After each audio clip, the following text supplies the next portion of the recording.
Hey y'all, it's Nancy, the Handy Scandy here for Whimsy Stamps. Thanks for joining me. Today I actually have for you my very last individual Halloween video for this year. Now we do have a hop coming up later this week that's going to have a $100 gift card giveaway, so you want to make sure you stay tuned for that. But let's just go ahead and jump right into my process.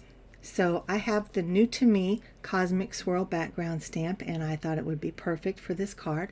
So I hit it several times with my ink pad, and then I stamped out, of course, the sweet little I Want Candy image, and I will take care of those in a little bit.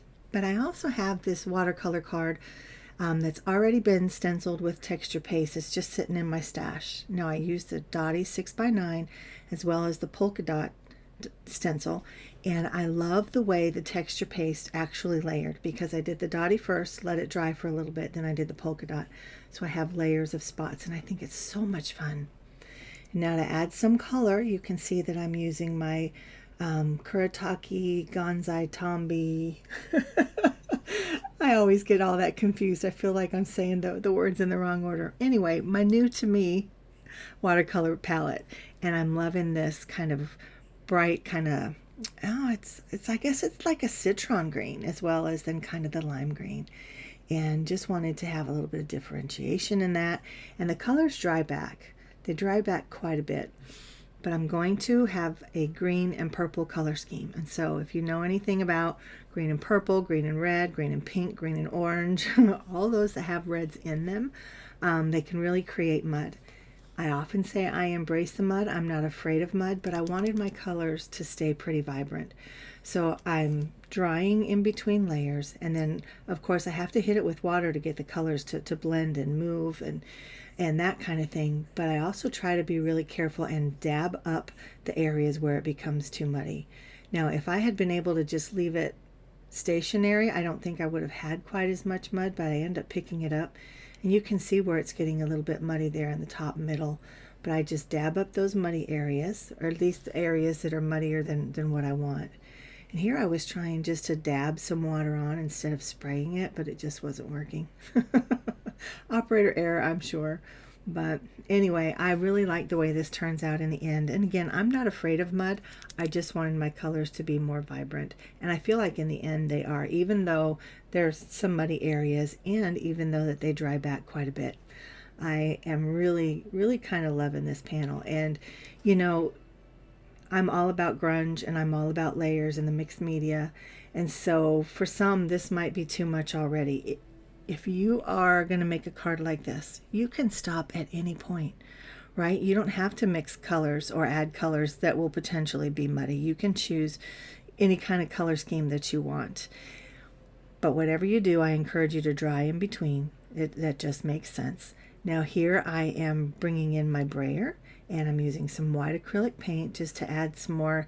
It adds texture, it adds dimension, it adds color.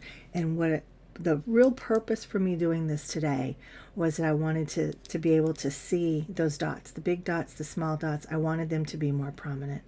But I also love the grunge. That's just who I am. So again, if you don't like it this far, you stop where you want. Now I even come in with some black to do the same thing, much less black than the white, but all of my colors still stay very prominent. You can see those beautiful purples and the greens and that kind of citron-y yellow green. It's all there. And then of course I had to add some black splatter, which takes me to, oh, now I want to splatter all the colors. So again, you guys know I'm extra. Stop wherever you want. You don't have to add all the splatters and the layers. To me, I'm swooning watching this because I think it turned out so lovely. But yeah, you do you. I will support that 100%. And so here I have the I Want Candy, the sweet little mummy. And I'm using my Arteza Everblends and my Ultra Everblends to color this up. Now the reason I went with the regular Everblends this time is because I have more of a gray selection, if you will, and these grays are kind of purpley grays, and I wanted to bring out more of that purple, so that's why I chose the purpley grays. I also have some blue grays and some pink grays and some green grays. I could have chosen any number of ways to go with this sweet little mummy, but I decided to do the purple. And as always, I just go light to dark, dark to light, and just blend it out. So I was told to stop saying I'm not a colorist. I still don't feel like I am, but I'm learning. I'm learning and I'm growing. So what I've learned is that when you have something that overlaps, like all of these mummy wraps or these mummy bandages, wherever they would overlap, that's where you want your darkest shadow. So I put just a little bitty line of the darkest color underneath the ones, or at the bottom, how do I want to say it? At the bottom of the top one. So if you have two overlapping, the one on the top is where I would put the line just under. I would put the dark color just under the line of that one, and then I just blend it out. Now, I'm liking this very much, but I just wanted there to be a little bit more differentiation, and I wanted there to be more purple.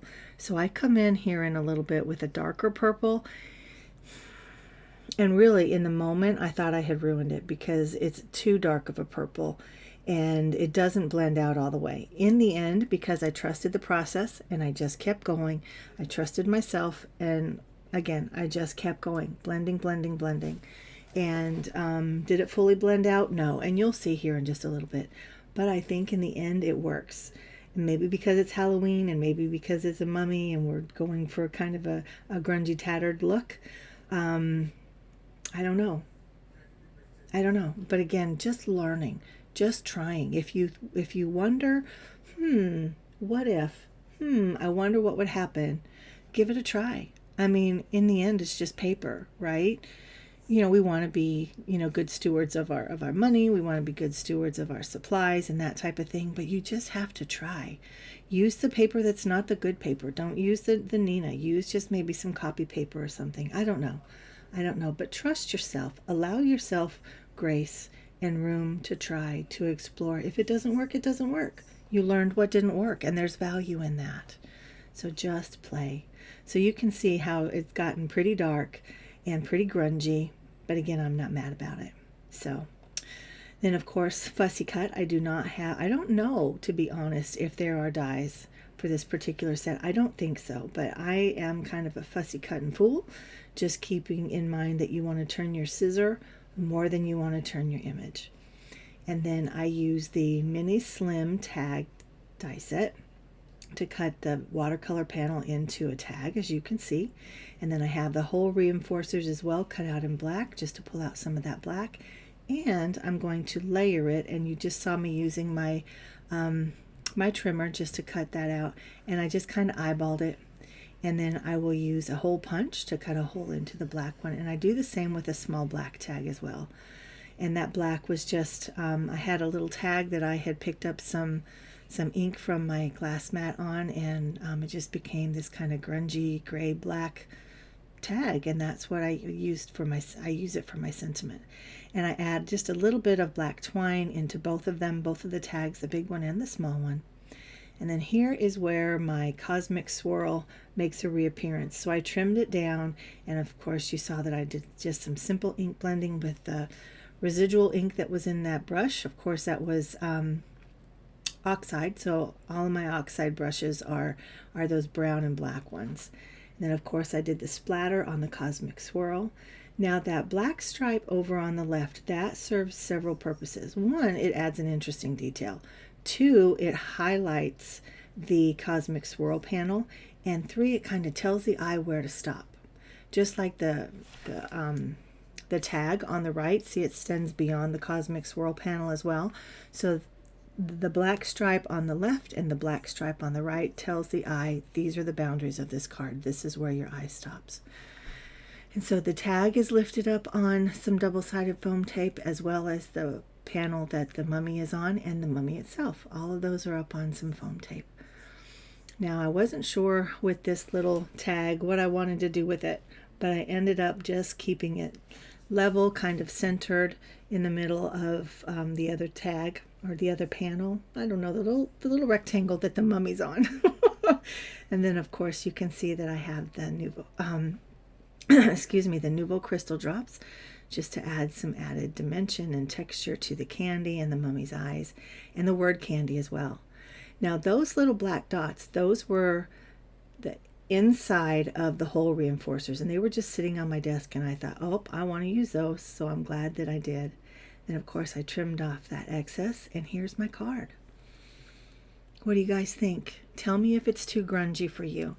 I'm a big girl, I can handle it. Everybody likes something different. If it's too grungy for you, where would you have stopped? Let me know. Because all of our differences are kind of what make us unique, right? They're what make us a people. And it's those differences that allows creativity to just blossom, where we can all take the same supplies, the exact same supplies, and we'll come up with something completely different each and every time. So I love that, and I celebrate that, and I embrace that, and I encourage you to do the same. So guys, I will have everything that I've used listed and linked downstairs for ease of access over to the Whimsy shop. And of course, we'd love to see you over on our Facebook page, as well as Pinterest and Instagram. And until later this week when we come back for the hop, mwah, I'm out.